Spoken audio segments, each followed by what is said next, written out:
মালদা জেলার গাজলের এক শান্ত গ্রামীণ এলাকা থেকে শুরু হয়েছিল তার পথ চলা। সেখানেই বেড়ে ওঠা, সেখানেই স্বপ্ন দেখা, আর সেই স্বপ্নই আজ তাকে এনে দিয়েছে এক বিশেষ পরিচিতি। উত্তরবঙ্গ বিশ্ববিদ্যালয় থেকে পড়াশোনা সম্পন্ন করার পর তিনি শিক্ষকতা জীবন শুরু করেন ওল্ড মালদা কালাচাঁদ হাই স্কুলে। কিন্তু নির্দিষ্ট গণ্ডির মধ্যে নিজেকে আটকে রাখতে চাননি তিনি। তাই শিক্ষকতার মেয়াদ পূর্ণ হওয়ার আগেই স্বেচ্ছায় অবসর নিয়ে 1991 সালে প্রতিষ্ঠা করেন আদর্শবাণী একাডেমি। সেই প্রতিষ্ঠানেই শুরু হয় তার নতুন যাত্রা, শিক্ষা ও অনুসন্ধানের এক অনন্য মেলবন্ধন। মালদহ জেলার গাজলের একটি গ্রামীণ জনপদে তার জন্ম, সেখানে বেড়ে ওঠা, আর তারপরে উত্তরবঙ্গ বিশ্ববিদ্যালয়ের পাঠ শেষ করে তিনি ওল্ড মালদা কালাচাঁদ হাই স্কুলে শিক্ষকতা শুরু করেন। কিন্তু শিক্ষকতার মেয়াদ সম্পূর্ণ না হতেই স্বেচ্ছা অবসর নিয়ে তৈরি করে ফেলেন একটি প্রতিষ্ঠান, আদর্শবাণী একাডেমি। সেখানেই তিনি পড়ানোর কাজ শুরু করেন। আর ছোট থেকেই মনের মধ্যে তার বিজ্ঞান বিষয়ক নানা প্রশ্ন। করোনাকালে অবসর সময়ে তিনি লিখতে শুরু করেন বিজ্ঞান তপস্যার নানা বই। চেষ্টা করেন বিজ্ঞানের বিভিন্ন প্রশ্নের উত্তর খুঁজতে, এবং শেষ পর্যন্ত অনেক ক্ষেত্রে তিনি সফল। প্রায় 10টি বই তিনি লিখে ফেলেছেন, এর মধ্যে একটি বাংলা আর 9টি ইংরেজিতে। বিজ্ঞানের নানা দিক তিনি উন্মোচন করেছেন। হ্যাঁ, তিনি আশুতোষ সরকার। আজ আমরা তাঁর সঙ্গে কথা বলে জেনে নিই তাঁরই সৃজনের কি দরজায় দাঁড়িয়ে আছে।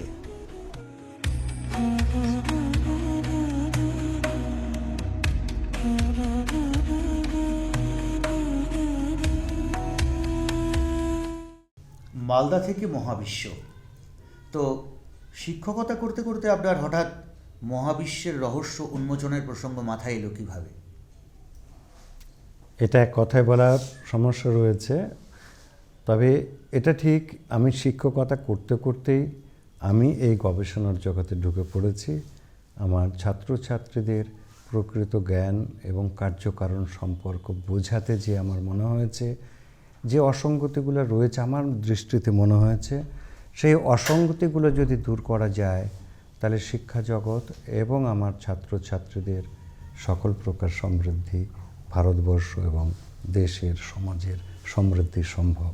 সেই জন্য শিক্ষা এবং শেখানো থেকে আমার এই ধারণায় আমি পৌঁছেছি। আপনার বইপত্রে দেখলাম যে সিঙ্গল কমন রুল, তো এই বিষয়টাকে আপনি কিভাবে ব্যাখ্যা করছেন?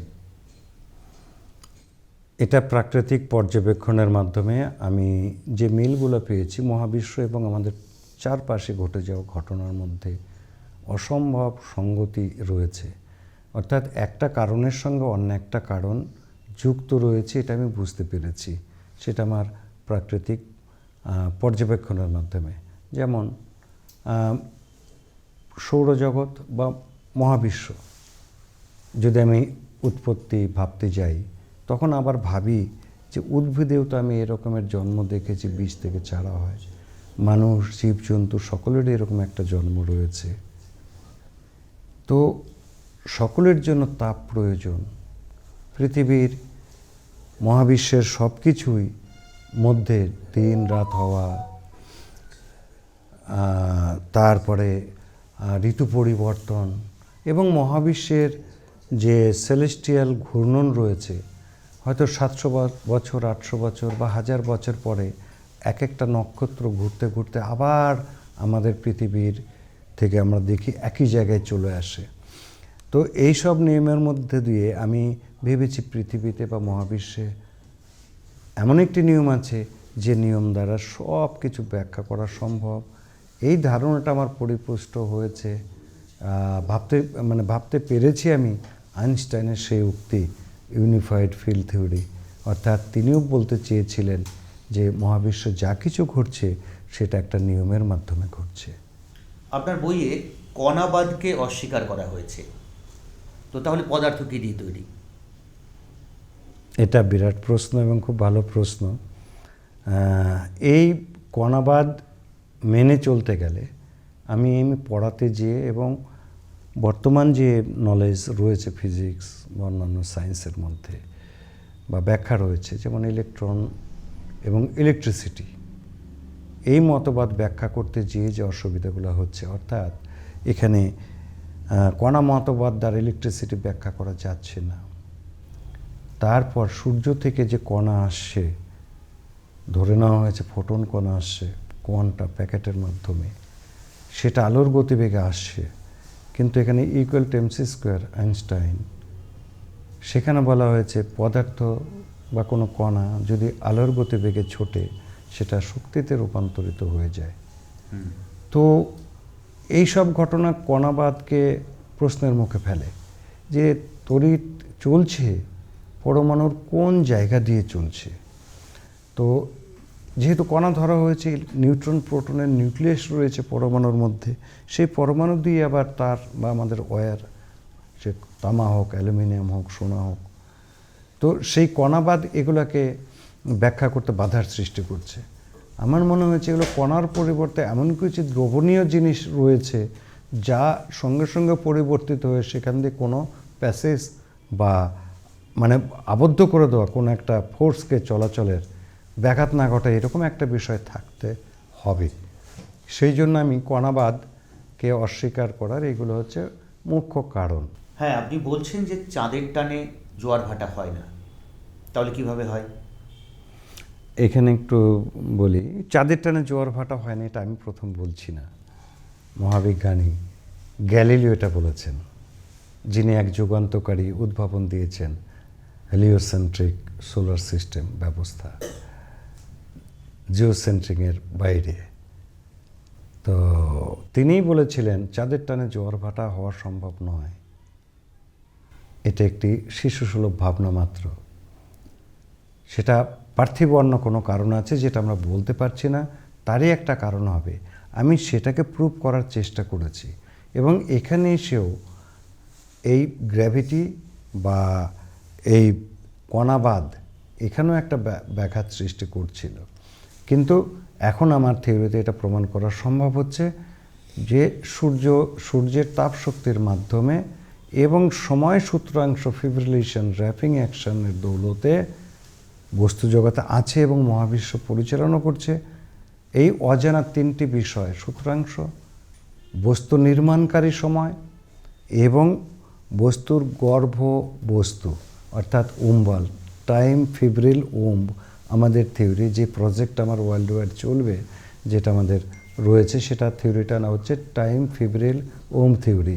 অর্থাৎ এখান থেকেই গ্র্যাভিটির উৎপত্তি, এখান থেকে বস্তু জগতের সৃষ্টি এবং বস্তু জগতের সমস্ত রহস্য এই টাইম ফিব্রিল ওম থিওরি, মানে বস্তু সূত্রাংশ, সময় এবং বস্তু গর্ভ, এই মতবাদের মাধ্যমে দেখানো সম্ভব জোয়ার ভাটা চাঁদের টানা হচ্ছে না, সেটা হচ্ছে আমাদের নিরক্ষীয় তল বরাবর সূর্য থেকে তাপ বিকিরণের মাধ্যমে এবং জলের সারফেস টেনশন, পৃথিবীর সারফেস টেনশন, মানে র্যাপিং অ্যাকশন দিয়ে সারফেস টেনশন হচ্ছে, সেই সারফেস টেনশনে যে সময়ের ঘনত্ব থাকে সেটা দ্রবীভূত হয় তাপের মাধ্যমে, আবার তাপ কমে গেলে সেটা আবার ঘনীভূত হয়ে জলতলকে ওই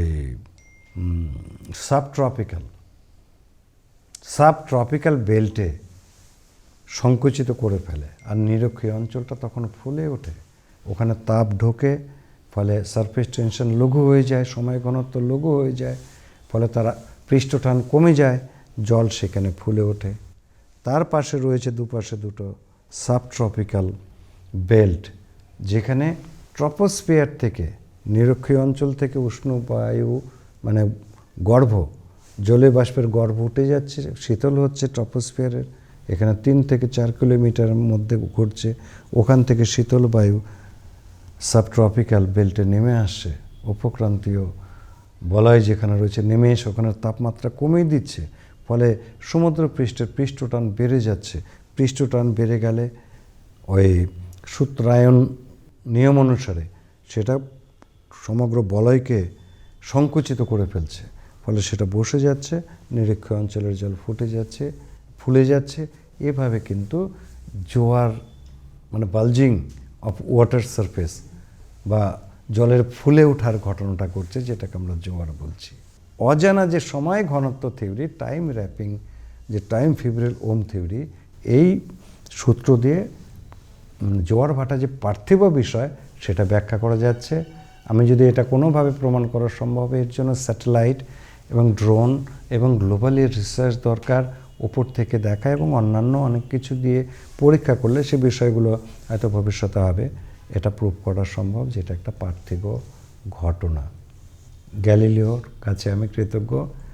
আমার এই কথাটা আমি বললে হয়তো যতটা না পেত, কেন সেরকম একজন লোক ভেবে গেছেন এবং তার একটা সত্য প্রতিষ্ঠিত হয়ে আছে পৃথিবীর বুকে, যেটা গোটা পৃথিবী তার বিরুদ্ধে চলে গেছিল, কিন্তু আলটিমেটলি সেই সত্য অস্বীকার করার পরবর্তী তার কোনো রাস্তা থাকেনি এই বিজ্ঞান জগতের কাছে, ফলে সেটা মেনে নিয়েছেন। আশা করি এটাও গ্যালিলিওর এটাও প্রমাণ হবে এবং ওটা করতে পারলে ভারতবাসী হিসেবে আমি খুব গর্ববোধ করব। আপনার থিওরিতে দেখলাম যে সময় সূত্রাংশ, সময়গর্ভ আর তাপ তরঙ্গ, তো এসব নিয়েই কি আমাদের জীবনের ভিত্তি বা মহাবিশ্বের একবারে ভিত্তি? এই এক অদ্ভুত মহাজাগতিক নিয়ম পর্যবেক্ষণ করলে দেখা যাবে, আগেই বলেছি যে কারণে সিঙ্গেল কমন রুল থিওরি এসেছে, মহাবিশ্বের প্রত্যেকটা ঘটনা একই নিয়ম দ্বারা এবং একই নিয়মে মানে সংগঠিত হতে থাকে, সেটা জড়জগৎ হোক জীবজগৎ হোক। এখানে জড়জগৎকে জীবজগৎ, জড়জগতের নিয়মে জীবজগৎ পরিচালিত হয়, সেটাও আমরা দেখিয়েছি। এবং প্রথম হচ্ছে যে heat is the driving force of all forces and every action and reaction. তাপ ছাড়া মহাবিশ্বে কোনো ঘটনা ঘটবে না। তাপ এবং সময় বন্ধন দুটো বিপরীতমুখী কাজ করে, দুটা বিপরীত। একটা হচ্ছে সব কিছুকে এনে বস্তু জগতের সব মেটেরিয়াল ফিব্রিলসকে এক জায়গায় রাখতে চায়, আর তাপ এটাকে ঠেলে বেরিয়ে যেয়ে ওখানে ক্রিয়েশন, সৃষ্টি, সৃজন কার্য পরিচালনা করে। আমাদের জীবজগৎটা তাপ দ্বারা পরিচালিত কমপ্লিটলি। আমাদের ডিএনএ তাপ দিয়ে ফাংশন করছে।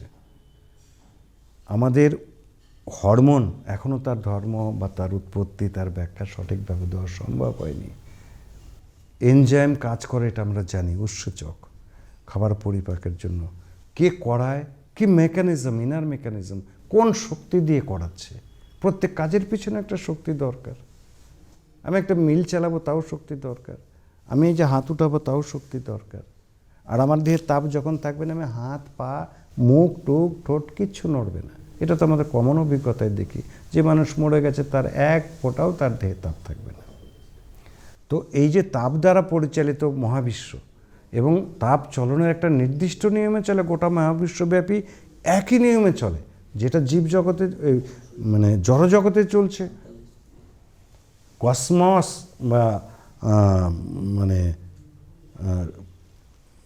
সৌরজগতে চলছে বা গ্যালাক্সির মধ্যে চলছে একটা নির্দিষ্ট সময়ে, নির্দিষ্ট নিয়মে। অর্থাৎ সেটাকে আমরা বলছি যে rule of horizontal of heat movement.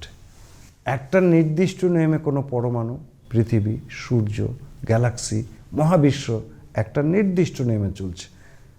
আমার এই পৃথিবী যদি আমি ধরি, এটাকে আমি সূর্যও ধরবো, এটাকে আমি আবার পরমাণুও ধরবো।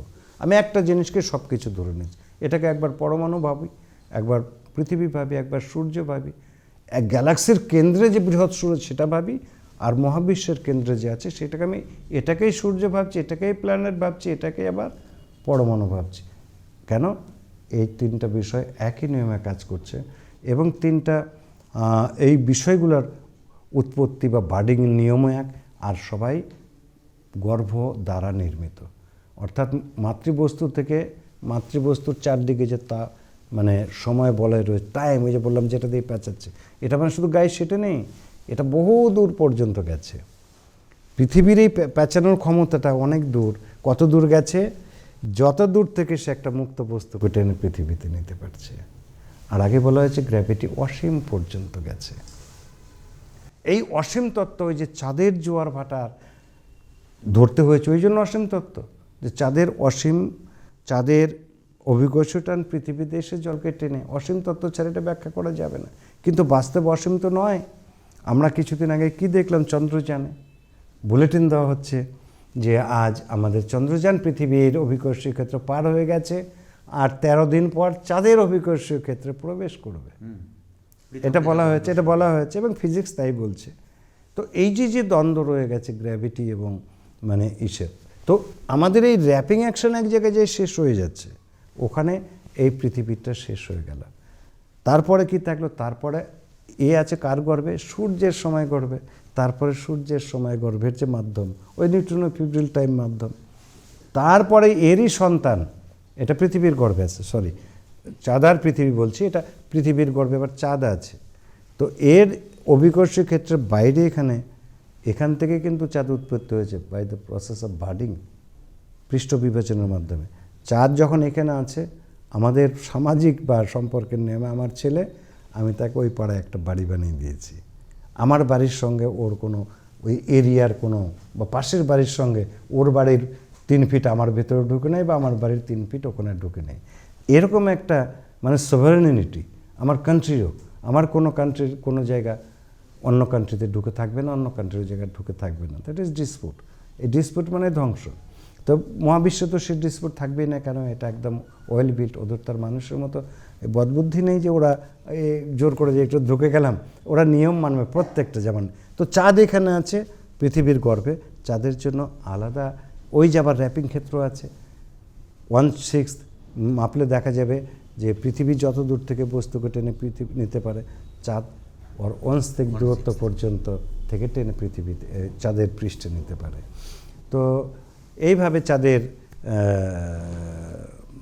মানে কোথা থেকে আমরা শুরু করলাম, যে চাঁদ কি তার যে আকর্ষণ বল মানে র্যাপিং অ্যাকশন অবশ্যই পৃথিবীতে আসতে পারে না। আমরা সেই জোয়ার বোঝাচ্ছি, নইলে তো আমাদের চুল খাড়া হয়ে থাকতো, গাছের পাতা উপরের দিকে থাকতো, একদম বা শুকনো পাতাটা চলে যেত পড়ে, বা মেঘটা এখানে না হয় চাঁদে বৃষ্টি হচ্ছে, এটা হতো। হ্যাঁ, হতেই পারতো।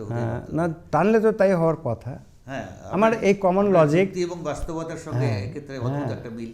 আচ্ছা, আমরা এবার একটু জানতে চাইবো যে আপনি এই গবেষণা করে যে নতুন নতুন দিগন্তের উন্মোচন করার চেষ্টা করছেন, তা থেকে আগামী পৃথিবী কি পাবে? দেখুন, এখানে একটা প্রশ্ন যেটা হচ্ছে সবচেয়ে ভাবার বিষয়।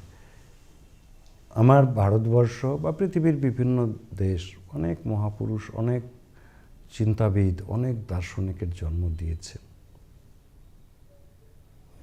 যতদিন আমরা সেটাকে সঠিক বুঝিনি, সমাজে চালিয়ে নিয়েছি, সেটা হয়তো ডেড হয়ে গেছে, আমাদের অজ্ঞাত, আমাদের আড়ালে রয়ে গেছে। এরকম একটা বিষয় এটা। এখান থেকে যা বেরোবে পৃথিবীকে নতুন একটা দিশা দেবে বিজ্ঞান জগৎকে। আমি বিজ্ঞানকে, পৃথিবীর প্রচলিত বিজ্ঞানকে ভুল প্রমাণ করার জন্য এটা করছি না।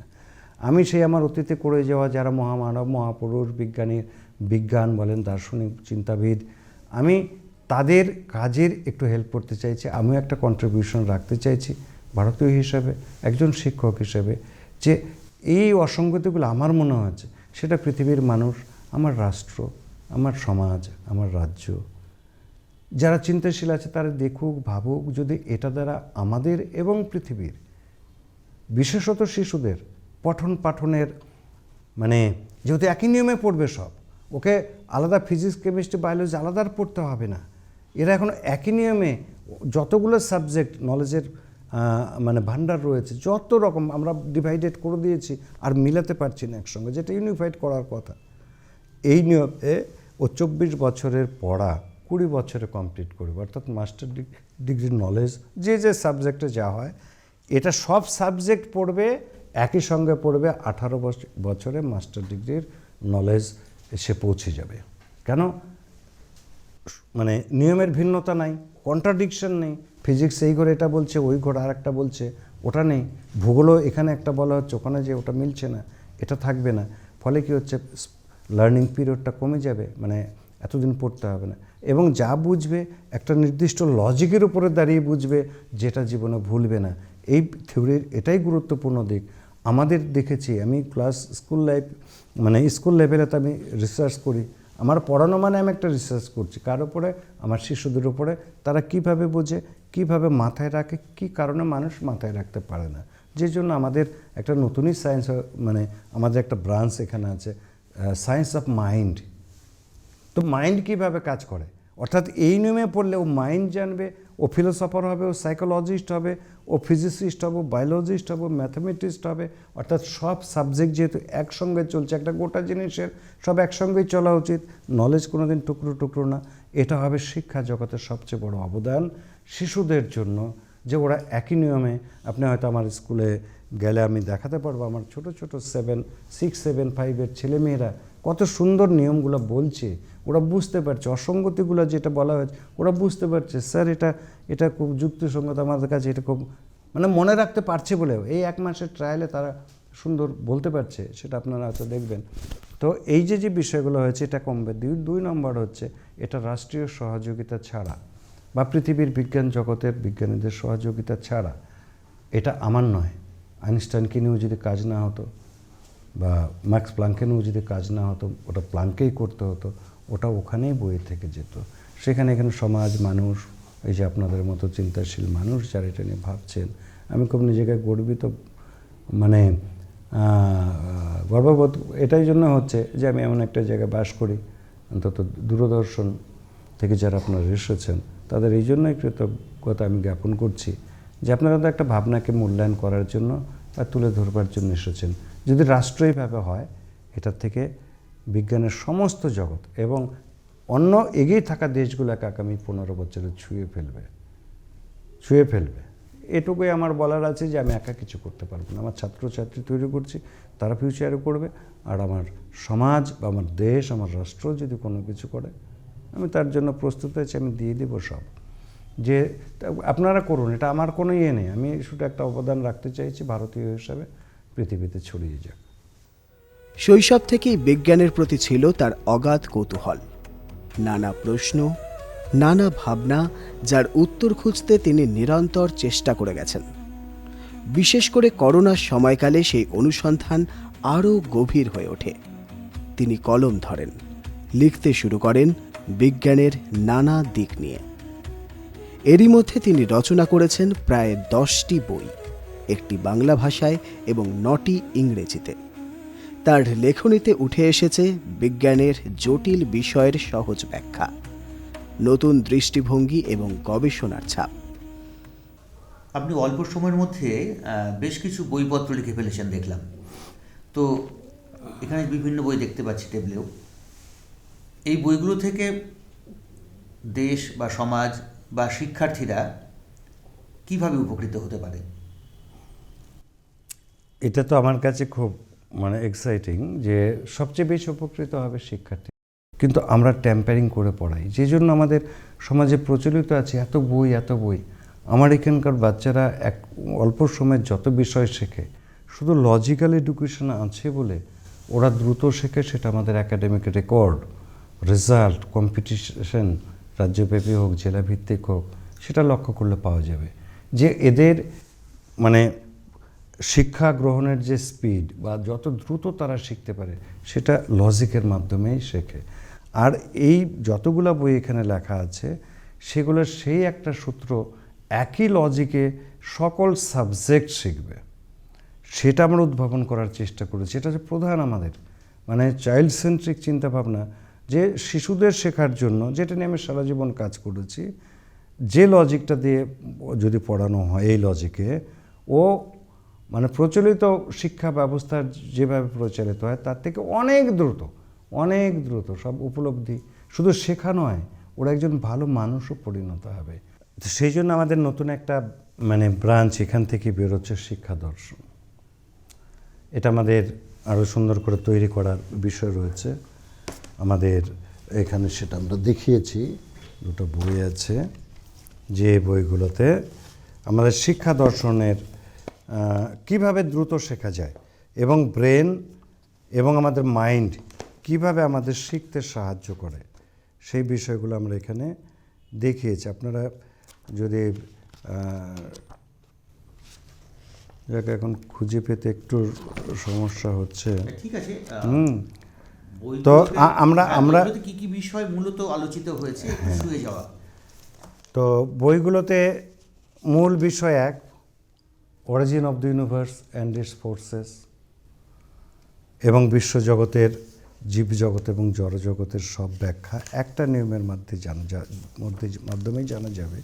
হ্যাঁ, এ পর্যন্ত আপনারা কতগুলো তত্ত্ব কপিরাইট পেয়েছেন আর কি, কতগুলো তত্ত্বে, আর কোথায় আপনার এই সমস্ত তত্ত্ব সংরক্ষিত আছে?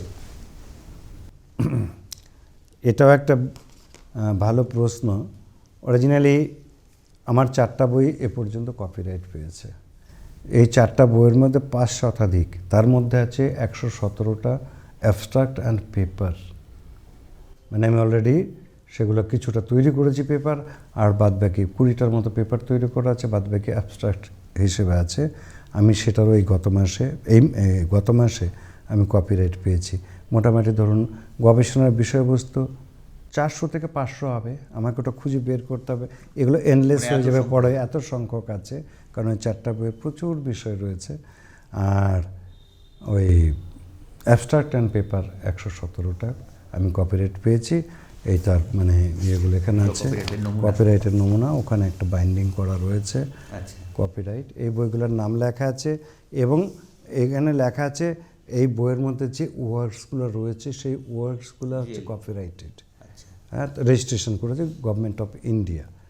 এটা আইপি, এই যে আইপি মানে intellectual property department and copyright department, সেটা আমাকে কনফার্ম করেছে। এই জন্য আমি গভর্নমেন্ট অফ ইন্ডিয়ার কাছে কৃতজ্ঞ যে এখনও যারা কাজ করবে, আমি পরবর্তীটা চাই যে এটা করুক।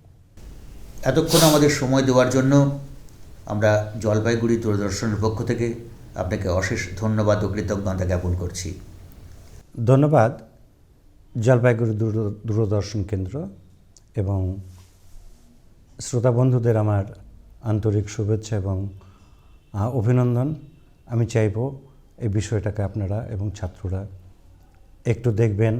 আমাদের বিভিন্ন সাইটে জেনারেটতে পাওয়া যাচ্ছে। তো যদি গবেষণার মধ্যে কোনো ভালো জিনিস থাকে, আমাদের পরবর্তী প্রজন্ম সেটা নিয়ে এগিয়ে যাবে, ভারতবর্ষকে গর্বিত করবে। আমার ছোট ছোট শিশুরা অল্প শ্রমে বেশি জ্ঞান অর্জন করবে। সকলকে অনুরোধ থাকলো বিষয়টিকে একবার চোখ বোলানোর জন্য এবং পড়ার জন্য। ধন্যবাদ। তো আমাদের এই যে কসমিক এবং নিউট্রন ফিব্রিলটাকে সারফেস টেনশন বা র্যাপিং টেনশনটাকে করছে, আমি যদি কোনো বস্তুকে আবার ছুঁড়ে দিই তাহলে সেটা উপরের দিকে উঠছে কেন, এটাও একটা প্রশ্ন আসতে পারে। তো এই ক্ষেত্রে বলে রাখি, আমাদের এই যে কসমিকের দেহে যে তাপ বা থার্মাল হিটটাকে এর মধ্যে প্রয়োগ করে এটাকে উপরের দিকে উঠিয়ে দিচ্ছি, তখন কিন্তু